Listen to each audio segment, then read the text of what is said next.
Okay, good morning everybody, it's Mike, and thanks for jumping on with me this morning. I've got a different kind of conversation for you this week. I want to talk to you this week about 8 truths that we should all consider adopting. 8 truths.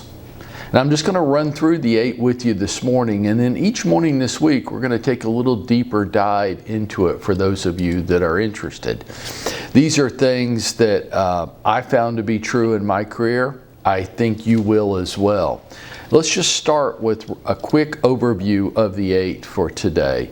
Number 1, growing my database is a daily, steady endeavor. A little bit every day.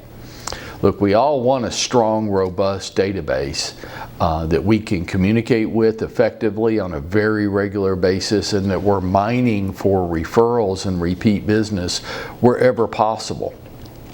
But how do we create that? Well, it's a little bit every day. How do you eat an elephant? You eat an elephant one bite at a time.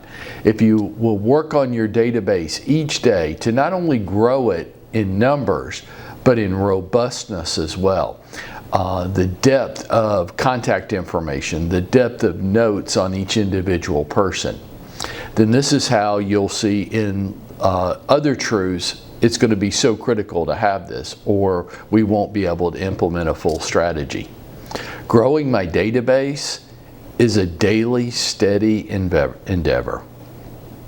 Number 2, it's the persistency of my consistency.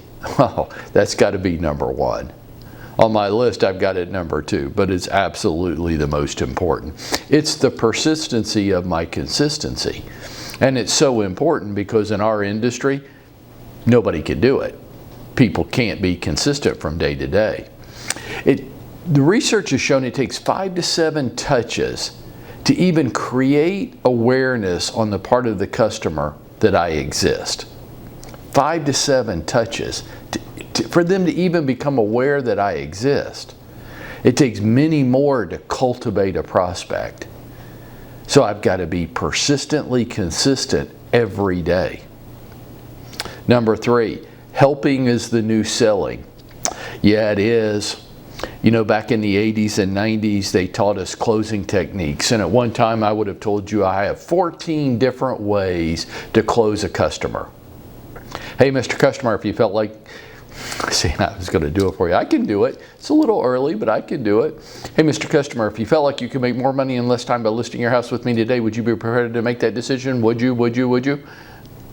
See, that was one closing technique. And I had different types in different categories.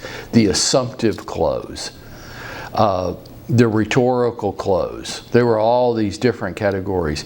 And it worked back in the 80s and 90s. And then the internet came along, and the smartphones came along, and social media came along.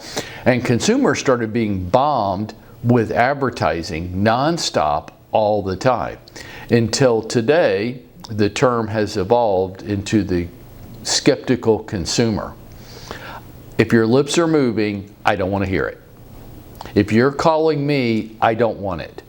Think about it from your perspective. If a telemarketer called you tonight, is there anything that you would buy from them?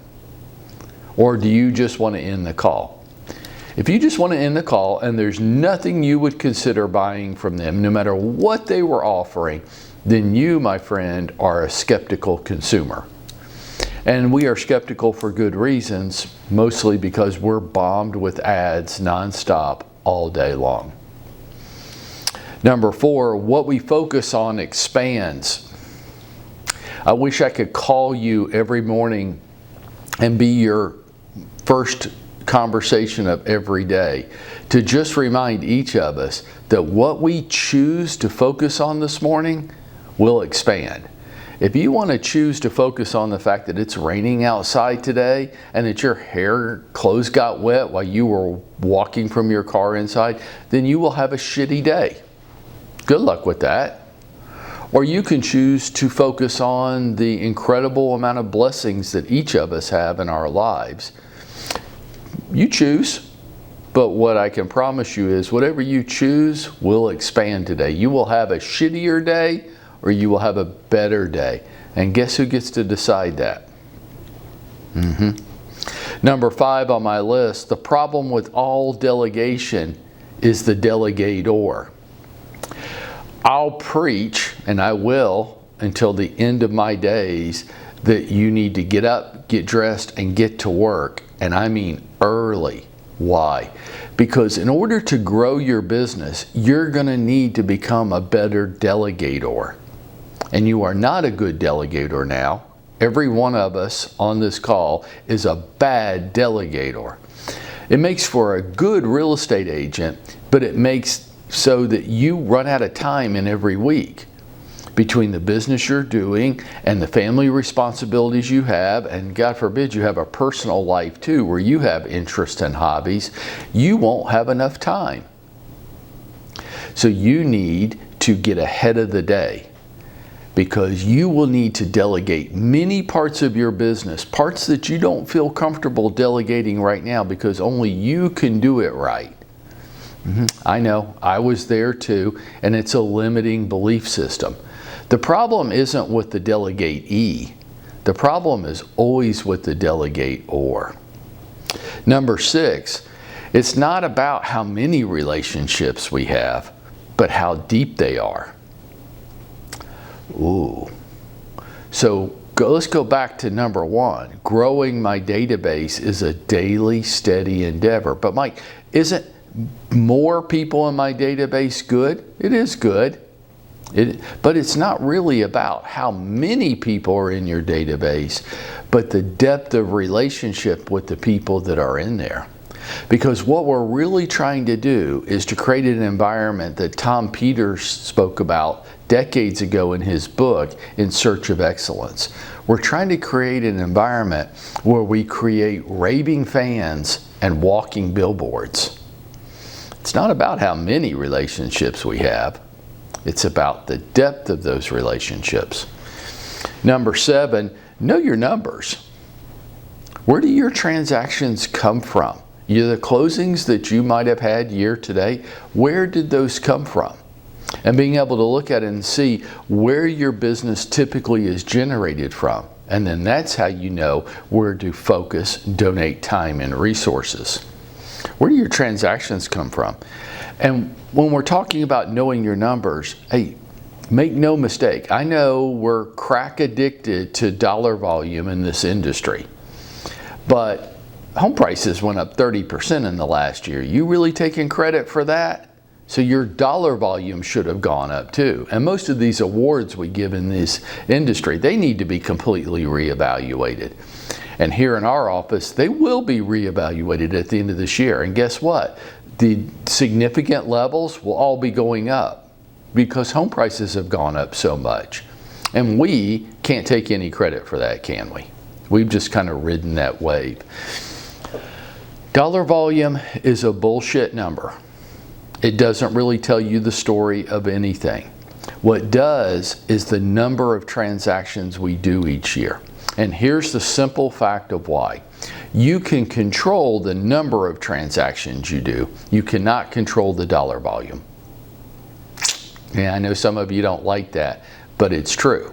Your dollar volume will be a reflection of the marketplace in which you work times the number of transactions you do. You can turn the volume up and down on the number of transactions you do by increasing or decreasing your daily activities. So what I'm going to encourage you to do this week is focus on the number of transactions, not the dollar volume. At number 8, and we're going to spend some time on this concept this week, is running your business like a business. Running your business like a business. What do I mean? I mean having a schedule each week like a professional does. What professionals in your world can you think of that don't have a schedule? Having your own profit and loss statement and learning how to read it and what areas to pay particular attention to. Having separate accounts for your business and your personal expenses. And only paying yourself first, and then only paying your business expenses from your business account. And last, how to handle taxes correctly. Folks, these are 8 truths that apply to our business that we all should adopt. And we're going to spend some time talking about each of these in more detail this week. I hope you'll make an effort to be with me each morning, and let's go as deep on this as we can by Thursday afternoon. And that's how we're going to go out and we're going to make it happen for ourselves.